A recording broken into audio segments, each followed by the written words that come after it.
Intolerance पे की है। ठीक है, फूड इंटॉलरेंस। ओके। इसमें ये है कि जैसे कोई भी नया फूड जब ट्राई करता है कोई बच्चा, तो उस पे वो गैग करता है। ठीक है। सबसे पहले तो हम इस चीज़ की असेसमेंट करेंगे कि किस किस्म के फूड पे वो गैग कर रहे हैं, मशी फूड है, क्रंची है, या कौन सा ऐसा टेक्सचर है जो उसके लिए अवर्जन कॉज कर है।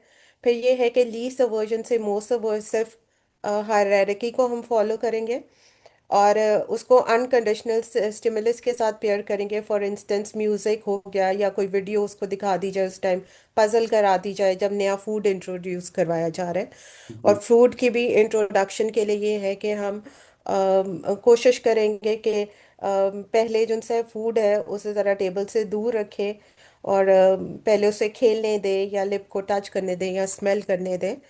और इसके अलावा ये है कि नया फूड का टेक्सचर जो उनसे है उसको हम इंट्रोड्यूस करवा सकते हैं किसी पुराने फूड के साथ भी पेयर अप कर सकते हैं, और लेसर क्वांटिटी में ग्रेजुअली उसे हम इंक्रीज कर सकते हैं।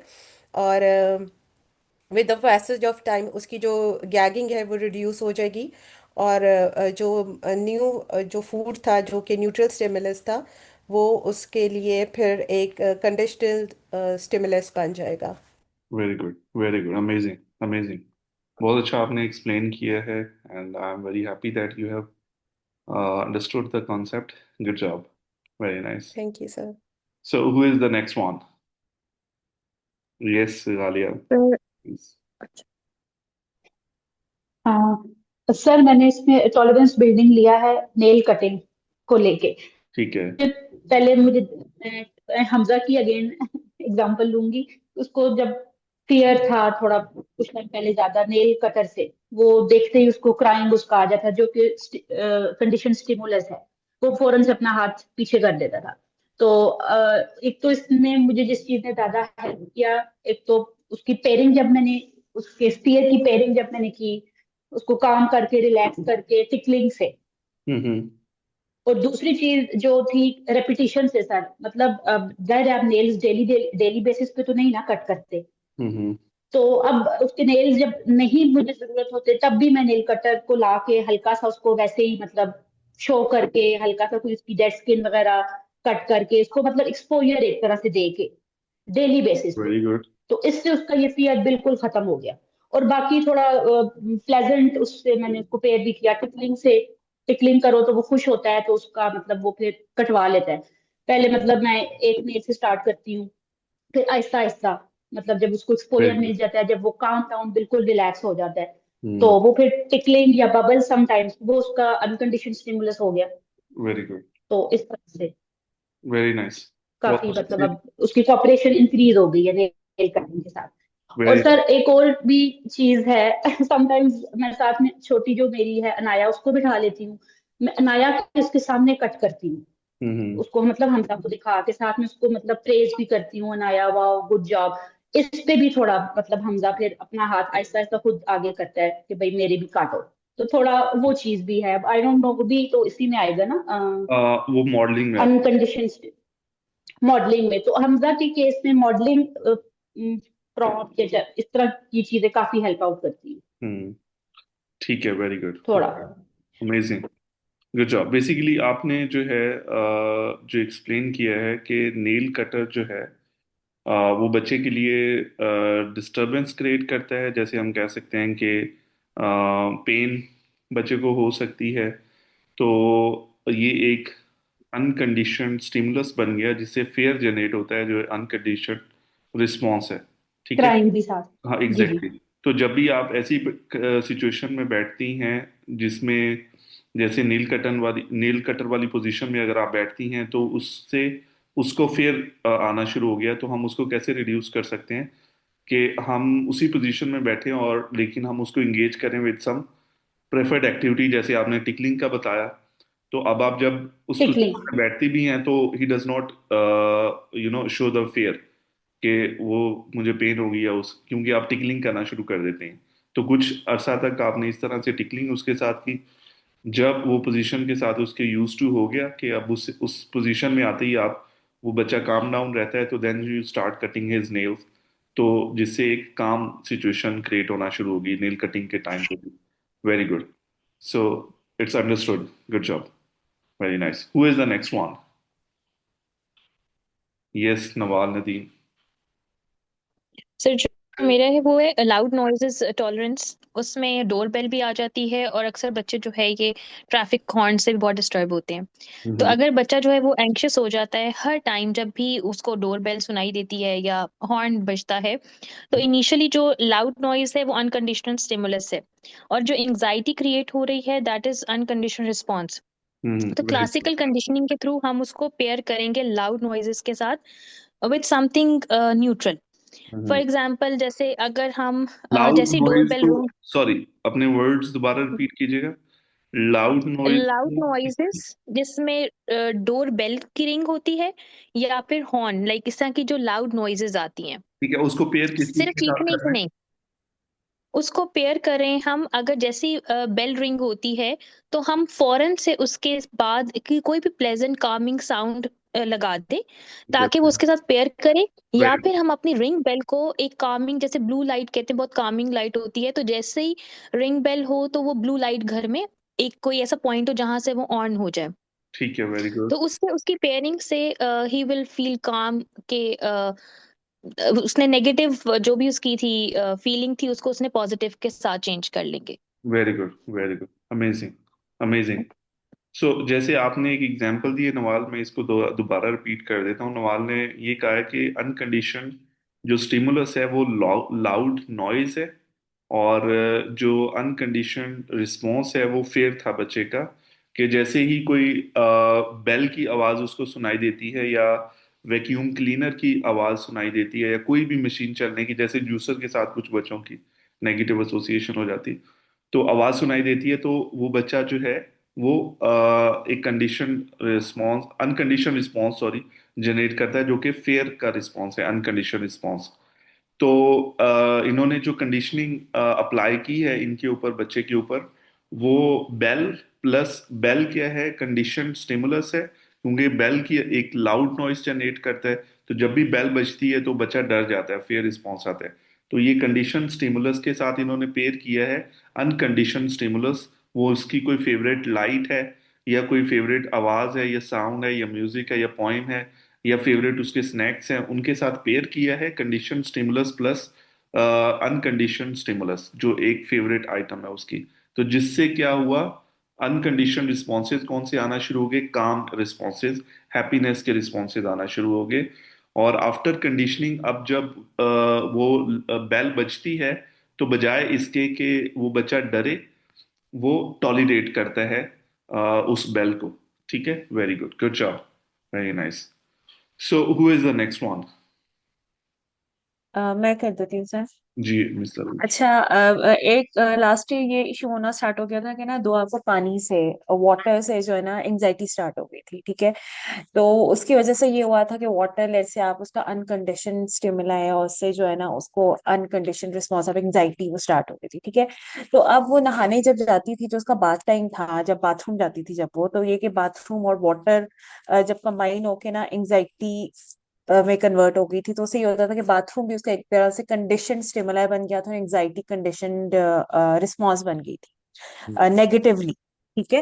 यानी कि उसके साथ वो कंडीशन हो गया था कि जो बाथ टाइम है उसमें पानी आता है, तो ये कि वो फिर वो ना बहुत ज्यादा परेशान हो जाती थी, एंजाइटी उसको बहुत स्टार्ट हो जाती थी। तो इसके साथ फिर डील मैंने ये किया था कि इसका जो फिर मैंने लेट से न्यूट्रल स्टिमुलाई जो है ना उसके थे, हग्स हो गई और उसके फेवरेट सॉन्ग्स एंड टिकल्स, ये सारे जो है ना जो उसको हैप्पी करते हैं, ये न्यूट्रल स्टिमुलाई थे, ठीक है, अनकंडीशनल स्टिमुलाई ये जो भी आप न्यूट्रल इसको कहें। स्टिमुलस नहीं, ये अनकंडीशन स्टिमुलाई होंगे, क्योंकि इससे भी वो. अच्छा, जी. ठीक ठीक, ये अनकंडीशन स्टिमुलाई थे और उसके रिस्पॉन्स में वो काम हो जाती थी, जो अनकंडीशन रिस्पॉन्स है उसका, ठीक है। वेरी. तो ऐसा ऐसा मैंने इसके साथ ये करना स्टार्ट किया कि मैं इसको, जब वो क्यू स्टार्ट होते थे बाथ टाइम के, तो मैं इसको आहिस्ता आहिस्ता जब रूम में लेके जाती थी, तो मैं जो है ना वहां पे उसको जरा टिकल करना, और फिर उसके फेवरेट जो है ना पोएम पढ़ने लग जाती थी, जरा उससे खेलती थी थोड़ा सा पहले, यानी कि उसको जाने से पहले ही मैं उसको थोड़ी सी कोशिश करती थी कि उसकी एंग्जाइटी रिड्यूस हो, ताकि उसकी एसोसिएशन हैप्पी डेवलप हो।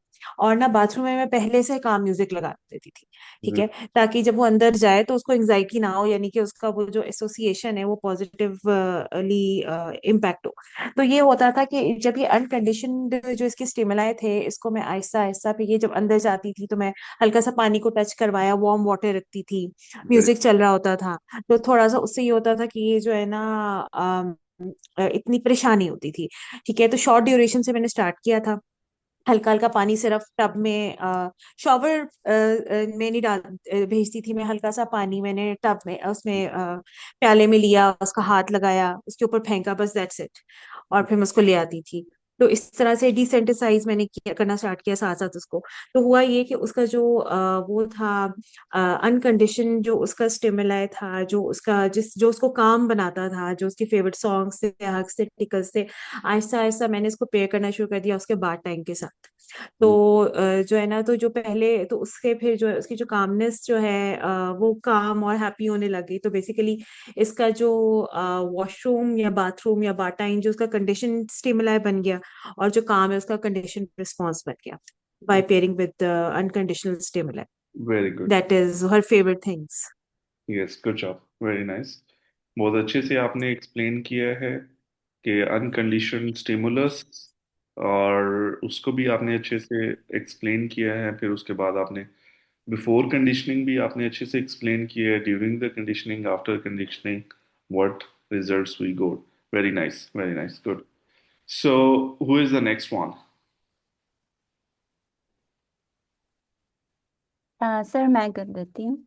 यस। अम, मेरा था building positive emotional responses towards teachers and therapists. ठीक है। सर इसमें इस तरह है कि टीचर की एसोसिएशन है, when ever she gives presentations तो वो ट्रिकी क्वेश्चंस करती है, और ट्रिकी उसके बहुत ज़्यादा जो है वो डिफ़िकल्ट क्वेश्चंस होते हैं स्टूडेंट से। हम्म। सो नेक्स्ट डे जब टीचर जो है वो प्रेजेंटेशन देने के लिए क्लास में आती है, the teacher would be the unconditioned stimulus that evokes the stress and anxiety and emotional responses among kids। वो हम्म। बच्चों में अनकंडीशनल रिस्पॉन्स दे रही है, जैसे बच्चे जो हैं वो, उनमें टेस्ट एंजाइटी डेवलप हो रही है, वो स्ट्रेस्ड हैं, और यस। वो उससे स्ट्रेस के रिजल्ट में वो फिर कोई इंटरेस्ट नहीं ले रहे प्रेजेंटेशन में, बल्कि उनमें इमोशनल रिस्पॉन्स, स्ट्रेस और एंजाइटी डेवलप हो रही है। Very good. अब टीचर जो है वो उस न्यूट्रल स्टिमुलस जैसे वो कुछ कोई भी जो है वो क्वेश्चन आंसर्स जो स्टूडेंट्स के जहन में जो आ रहे होंगे, जैसे स्टूडेंट्स क्या सोचते हैं, उनको उनके क्या इंटरेस्ट हैं, या किसी किस्म की भी कोई जो है वो पॉजिटिव एक्टिविटी या कोई भी प्लेफुल एक्टिविटी वो ऐड कर लेती है as a neutral stimulus as a between unconditioned presentation. Stimulus आप पेयर करते हैं। another, पेयर कर yeah, you are pairing the unconditioned stimulus with the conditioned responses, ठीक है? With the condition responses. Sorry, उसमें फिर conditioned sir stimulus, conditioned response plus unconditioned stimulus, जिसको आप पेयर करते हो, एक साथ प्रेजेंट करते हो, और फिर काम रिस्पॉन्सेज आना शुरू हो जाते हैं। जी जी, कंटिन्यू करें। बिल्कुल। फिर सर उससे जो है वो एक ट्रांसफॉर्मेशनल शिफ्ट हो जाता है, एक माइंडसेट चेंज हो जाता है, और हम्म। बच्चे जो है फिर वो टीचर जो है वो उनके लिए एक पॉजिटिव इमोशनल रिस्पॉन्स बिल्ड हो जाता है। फिर जब भी वो टीचर को देखते हैं, वो फिर ट्रांसफॉर्मेशन शिफ्ट होता है, फिर वो एक प्लेजेंट फीलिंग्स उनमें जो है वो जनरेट यस, होती हैं। Very good, very good. बहुत अच्छे से आपने एक्सप्लेन किया। वो डिफिकल्ट क्वेश्चंस जो है, उसकी वजह से टीचर एक कंडीशन स्टिमुलस बन चुका था। अब टीचर की प्रेजेंटेशन जब भी होती है तो they it provokes the anxiety in students. और अब उन्होंने क्या किया कि जो कंडीशन स्टिमुलर टीचर बन चुका था, अब वो प्लेफुल एक्टिविटीज स्टूडेंट्स के साथ, या बच्चों के लिए जो इजी स्ट्रेटेजी एक्टिविटीज हैं, या जो पॉजिटिव एक्टिविटीज हैं बच्चों के लिए, वो साथ पर एक्टिविटीज परफॉर्म करते हैं।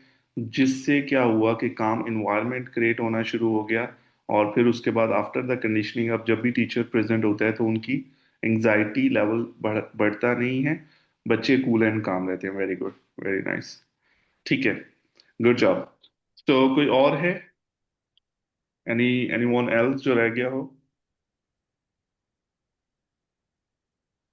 ठीक है, आई आई थिंक सो ऑलमोस्ट सबने जो है वो पार्टिसिपेट कर लिए है, and I really appreciate how you guys are understanding the concept, और आप प्रैक्टिकली उसको अप्लाई करें टू चेंज द रिस्पॉन्सेज। जो कंडीशन स्टिमुलस से कंडीशन रिस्पॉन्सेज आ रहे हैं उसको आप चेंज कर रहे हैं through positive additions of unconditioned stimulus, कोई पॉजिटिव ऐड करके पेयर करके through the classical conditioning procedures. Very good, amazing.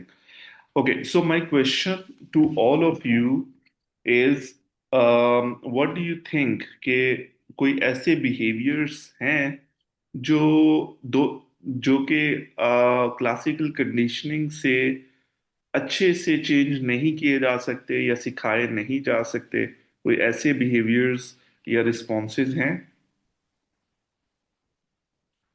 Yes Galiya. Sir इसमें मैंने नोट किया था जब मैंने जब इस हमजा का फूड एक्सेप्टेंस वाला भी एक, जब इसको रोटी नहीं पसंद ज्यादा, राइस ज्यादा खाता है, तो जब रोटी की टाइम इसको मैं स्क्रीन जब दे देती थी ना, तो ये उससे फिर ये चीज हो गई थी, ये खा तो लेता था लेकिन उसको पता नहीं था कि मतलब मोबाइल दे के इसके मुंह में रोटी कुछ भी डाल दो, कीमा या एनीथिंग, ये इसको पता नहीं है कि भाई मेरे मुंह में क्या जा रहा है। दूसरी चीज ये हुई कि जब जैसे ही फिर इसका जब हमने स्क्रीन टाइम खत्म किया तो इसने फिर वो छोड़ दी, मतलब वो डिपेंडेंट हो गया था। तो उस वे में मुझे लगा था कि नहीं, मोबाइल वाले और इस चीज में ये नहीं हम कर सकते, हमजा के केस में, ये जो सर स्टिमुलस लेकिन सर ये कंडीशनिंग आप कह रहे हैं। जो रिस्पॉन्ड, ये तो ऑपरेंट बिहेवियर्स नहीं होने चाहिए जो कि रिस्पोंडेंट कंडीशनिंग से नहीं टीच किए जा यस, सकते?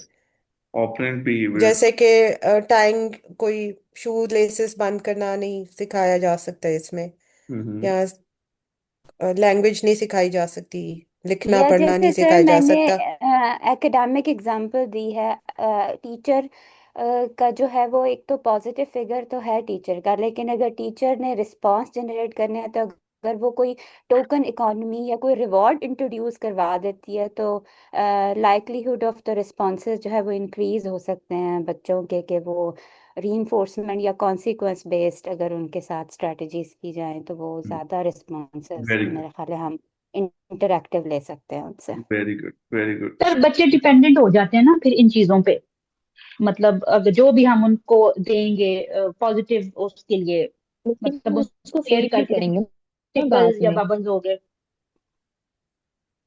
ये मुझे समझ नहीं आई वैसे। नहीं, मिसाल आप कंफ्यूज कर रही हैं, क्लासिकल कंडीशनिंग को आप कंफ्यूज कर रहे हैं किसी और चीज के साथ। तो मेरा क्वेश्चन ये था कि कौन से ऐसे बिहेवियर्स हैं या स्किल्स हैं जो कि क्लासिकल कंडीशनिंग से नहीं सिखाए जा सकते? तो मेरा क्वेश्चन ये था, ठीक है। तो उसमें जो है, आई वाज टॉकिंग अबाउट, जैसे अलीना ने आंसर किया कि वो बिहेवियर्स जो ऑपरेंट बिहेवियर्स हैं वो हम थ्रू क्लासिकल कंडीशनिंग नहीं सिखा सकते, जैसे इन्होंने शू लेसेस का बताया, या डेली लिविंग स्किल्स हैं उनकी बात कर रही हैं, या फिर रजिया हुसैन ने एकेडमिक स्किल्स का बताया, या लैंग्वेज का मिस अलीना ने ऐड किया कि लैंग्वेज हम नहीं सिखा सकते, या सोशल स्किल्स हम नहीं सिखा सकते, या कंप्लायंस जो है बच्चे का वो हम थ्रू क्लासिकल कंडीशनिंग नहीं सिखा सकते। तो ये वो स्किल्स हैं चार पांच जिनकी कैटेगरीज हैं जिनको हम थ्रू क्लासिकल कंडीशनिंग नहीं सिखा सकते। We only need to use the operant conditioning या कॉन्सिक्वेंस बेस्ड या थ्री टर्म कॉन्टिजेंसी ही हम यूज करेंगे टू टीच दो स्किल्स। ठीक है, very good. So let's get back on the slides. अभी काफी हद तक जो है आई थिंक सो कि आप लोगों के कॉन्सेप्ट्स क्लियर हो चुके हैं, और एंड जैसे आप लोगों ने पार्टिसिपेट किया क्लास एक्टिविटीज में, आई एम वेरी मच कॉन्फिडेंट कि काफी हद तक आप लोग क्लासिकल कंडीशनिंग और ऑपरेंट बिहेवियर्स और रिस्पोंडेंट बिहेवियर्स में अब डिफरेंशिएट या उनका कॉन्सेप्चुअली एनालिसिस कर सकते हैं। Very good. सो इसको आगे चलते हैं।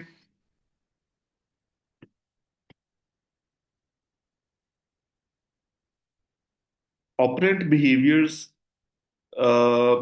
is behavior selected, maintained or weakened by its consequences, like जैसे हम रिस्पोंडेंट बिहेवियर्स को हम थ्रू कंडीशनिंग टीच कर रहे हैं, but operant behaviours consequences based modification इनकी होती है। ठीक है, वेरी गुड। रिकॉर्डिंग्स हो रही है मिस कालिया। तो like emitted learn consequence control, कि हम कॉन्सिक्वेंसेस को अगर कंट्रोल करें तो हम ऑपरेट बिहेवियर्स को चेंज कर सकते हैं, मॉडिफाई कर सकते हैं। ठीक है, उसकी कुछ एग्जांपल्स पहले भी मैंने आपको बताई थी कि a child ask for the water and he gets the water, so he learn that to get the water I need to say water या आई वांट अ वाटर। ठीक है, सो इसी तरह से हम टेंट्रम, अब आज मैं एक सुपरविजन मीटिंग कर रहा था, तो उसमें मैंने वीडियोस कहा था अपने एक सुपरवाइजरी को शेयर करने के लिए। तो she shared the videos in which a child was showing tantrum, and he was showing tantrum because he wants the bus. So he wants the bus, so he was trying to grab the bus from the teacher therapist. So he was successful in getting the bus through the aggressive behaviors. So getting the bus actually reinforced his behavior, aggressive behavior. ठीक है, तो अब aggressive behaviour reinforce हो गया because उसको bus मिल गई। After that he started playing with a bus. So for the next time जब भी उसको कोई चीज चाहिए होगी, he will show the aggressive behaviours to get that item. ठीक है, सो इस तरह से अगर कॉन्सिक्वेंसेस चेंज होते हैं या मैनिपुलेट या पॉजिटिव कॉन्सिक्वेंसेस मिल जाते हैं, तो बिहेवियर स्ट्रेंथन हो जाते हैं, चाहे वो पॉजिटिव बिहेवियर्स हैं या नेगेटिव बिहेवियर्स हैं। ठीक है, so operant conditioning changes due to behavior changes happens due to the consequences, चाहे वो consequences reinforcement है, punishment है या extinction है। reinforcement से behavior strengthen होते हैं, फ्यूचर प्रोबेबिलिटी बिहेवियर्स की इंक्रीज होती है, रेट इंक्रीज हो सकता है।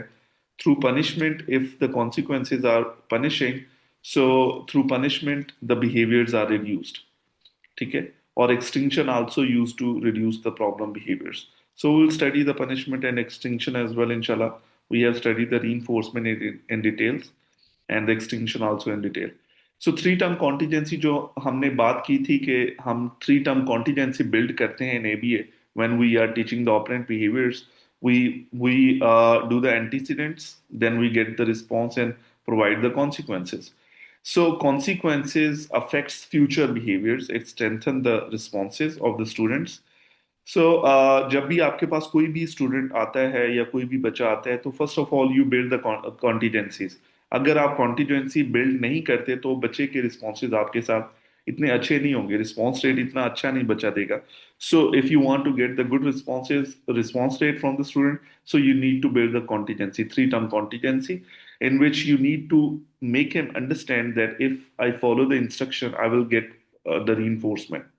So if you are failed to give the concept of reinforcement or three-term contingency, so the student are not going to show the compliance, or you cannot increase the rate of responses. ठीक है, सो इसलिए जब हम pairing कर रहे होते हैं, initially जब भी कोई स्टूडेंट हमारे पास आता है, तो during the pairing we have to build the three term contingency.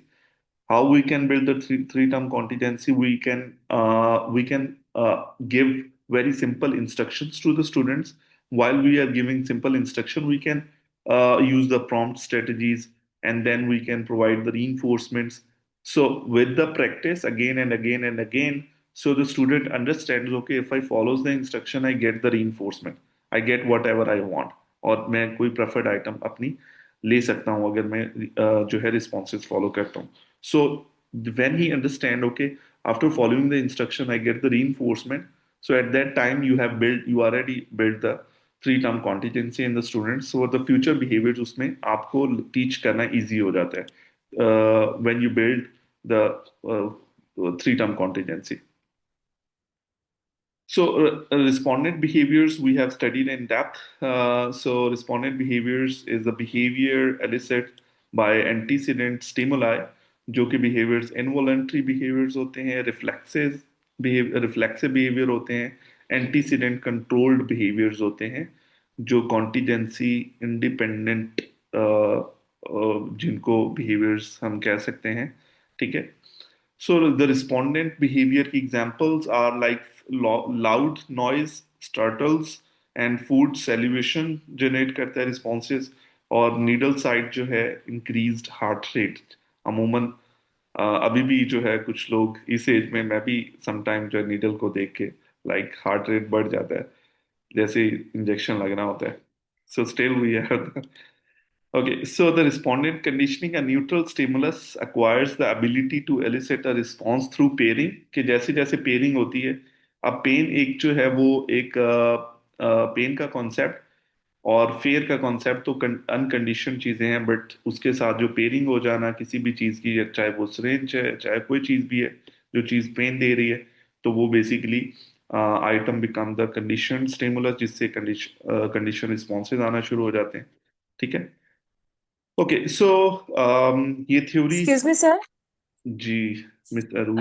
Sir जो जो जो पिछली एग्जांपल थी, तो इसमें लेट्स से कि हम कहते हैं कि आपका जो है ना, जैसे बाथरूम से बच्चे को एंजाइटी शुरू होगी, जैसे मैंने एग्जांपल दी थी, तो उसमें जो है आपका इनिशियली वाटर, लेट्स से आपका एक अनकंडीशन स्टिमुलस है और एंजाइटी अनकंडीशन रिस्पॉन्स है, तो इसमें क्या बाथरूम न्यूट्रल स्टिमुलस होगा?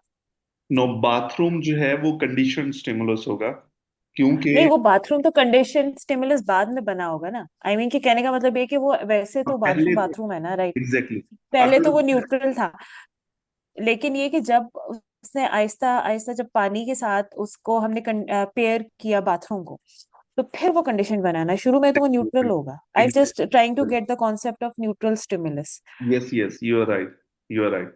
है तो ना? कोल्ड वाटर, यस सही। एग्जैक्टली. जैसे अभी आपने अपनी एग्जांपल में भी बताया था ना कि आप जब मॉडिफिकेशन कर रही हम्म। रिस्पॉन्सेज को, तो उसने बताया, आपने हम्म। बताया था कि कोल्ड वाटर भी एक बच्चे के लिए एंजाइटी जनरेट कर रहा था कि कोल्ड वाटर से नहाना है. तो आपने जब अनकंडीशन स्टिमुलस चेंजेस किए जो पॉजिटिव हैं, जिसमें आपने वार्म वाटर ऐड किया अपनी एग्जांपल में, वार्म वाटर भी एक अनकंडीशन स्टिमुलस था, बट उससे जो रिस्पॉन्स जनरेट हो रहा वही पॉजिटिव काम रिस्पॉन्सेज है ना. ठीक हम्म। है. तो अब उसकी पेयरिंग कंडीशन, अब वॉशरूम में जब भी आपका बच्चा अभी एंटर भी नहीं होता तो वो फेयर रिस्पॉन्सेज जनरेट करना शुरू कर देता है. ठीक है. हम्म। तो अब जब आपने जी। वॉशरूम को पेयर किया विद द वार्म वाटर और काम म्यूजिक और या उसके फेवरेट टॉयज साथ वॉशरूम में रखे, तो अब वॉशरूम जो है जो एक फेयर रिस्पॉन्स जनरेट कर रहा था, अब वो काम रिस्पॉन्सेज जनरेट करना शुरू हो गया. ठीक. हम्म। Very good. तो वही स्टिमुलस, न्यूट्रल स्टिमुलस था, but due to the water वो एक कंडीशनड स्टिमुलस बन गया वॉशरूम. स्टिमुलस बन गया था, बिल्कुल यस बिल्कुल। यू आर राइट, ठीक वेरी है। नाइस.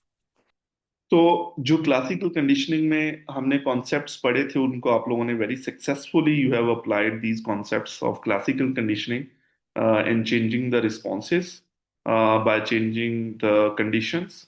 ठीक है, वेरी गुड. उसमें condition uncondition stimulus always generates the uncondition responses, condition stimulus always generates the condition responses. ठीक है. जैसे बेल प्लस फूड